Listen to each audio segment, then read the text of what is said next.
নমস্কাৰ বন্ধুসকল, আপোনালোকে চাইছে ওয়েলছ অসম। আপোনালোক সকলোৰ কাৰণে গুৰুত্বপূৰ্ণ এটা ভিডিঅ' লৈ আহিছোঁ। আপোনালোক সকলোৱে হয়তো কালিৰ পৰা বাট চাই আছে। অসমবাসীৰ বাবে আহিছে এক ডাঙৰ সুখবৰ।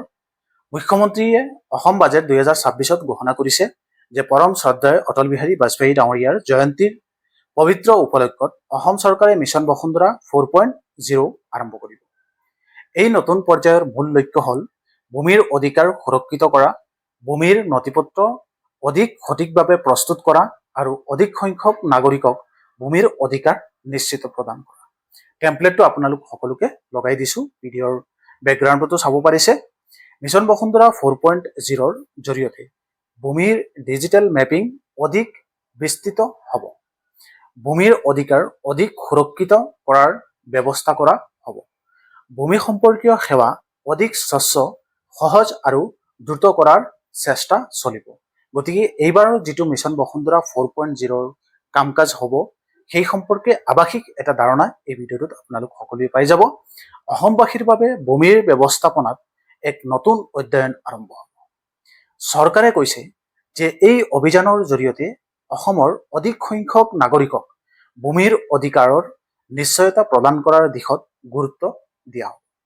যেতিয়াই মিছন বসুন্ধৰা 4.0ৰ আবেদন, যোগ্যতা, নতুন সেৱা বা আৰম্ভণিৰে তাৰিখ সম্পৰ্কে চৰকাৰে বিশদ নিৰ্দেশনা প্ৰকাশ কৰিব, আমি ওয়েলছ অসম ইউটিউব চেনেলৰ তৰফৰ পৰা সৰ্বপ্ৰথমে আপোনালোক সকলোৰ কাৰণে জেনুইন আপডেটখিনি লৈ আহিবলৈ চেষ্টা কৰিম।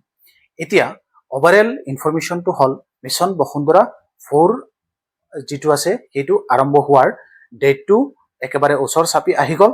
গতিকে আপোনালোক সকলোকে এইবাৰ যাতে মিছন বসুন্ধৰা 3ত যিবিলাকৰ কাম কাজ হোৱা নাই, বাকী আছে, তেওঁলোকে যাতে 4ত কাম কাজখিনি কৰিব পাৰে, সেই সম্পৰ্কে আপোনালোক সকলোৰ কাৰণে এই ভিডিঅ'টো প্ৰস্তুত কৰিছোঁ। আগতীয়াকৈ কেনেকৈ প্ৰিপাৰেশ্যন ল'ব। প্ৰিয় ভিউৱাৰ্ছসকল, এতিয়া সদুশেষত এই ভিডিঅ'টোৰ আপোনালোক সকলোকে জনাব বিচাৰিছোঁ, মিছন বসুন্ধৰাৰ 4.0ৰ যিখিনি কাম কাজ হ'ব সেই সম্পৰ্কে সঠিক আপডেট পাবৰ কাৰণে আমাৰ ওয়েলছ অসম ইউটিউব চেনেলটো ছাবস্ক্ৰাইব কৰি ৰাখিবা। যিবিলাক পুৰণি ভিউৱাৰ্ছ আছে, ছাবস্ক্ৰাইবাৰসকল আছে, তেওঁলোকেতো চাই, নতুন যদি কোনোবাই এই ভিডিঅ'টো চাই আছে তেওঁলোক সকলোৱে ছাবস্ক্ৰাইব কৰি ৰাখিব। সকলো আপডেট আপোনালোক সকলোৱে এই মিছন বসুন্ধৰা যিখিনি আপডেট আহিব সেইখিনি আপোনালোক সকলোৱে পাব। ধন্যবাদ জ্ঞাপন কৰিছোঁ। পৰৱৰ্তী সময়ত মিছন বসুন্ধৰাৰ 4 সম্পৰ্কে বা 3ত কি কাম আছিল সেই সম্পৰ্কে কিছুমান ভিডিঅ'ৰ যোগেদি আপোনালোক সকলোকে জনাবলৈ চেষ্টা কৰিম। গতিকে আজিৰ এই ভিডিঅ'টো জাষ্ট আপোনালোক সকলোকে আৰম্ভণি হিচাপে জনাবৰ কাৰণে এই ভিডিঅ'টো প্ৰস্তুত কৰিছোঁ। আশা কৰোঁ আপোনালোক সকলোৱে শুনিছে বা জানিব পাৰিছে, বা আন যিবিলাক মিডিয়া আছে, সংস্থা আছে, তেওঁলোকেও এই বিষয়ে প্ৰকাশ কৰিছিল যোৱাকালি, আৰু মই সময় পোৱা নাই, সেইকাৰণে আপোনালোক সকলোৰ কাৰণে ভিডিঅ' প্ৰস্তুত কৰিব পৰা নাই। যিহেতু অলপ লেট আপোনালোক সকলোকে জনাইছোঁ, তথাপি মোলৈ কেইজনমানে কমেণ্ট কৰিছিল, সেইকাৰণে এই ভিডিঅ'টো বনাবলগীয়া হৈছিল।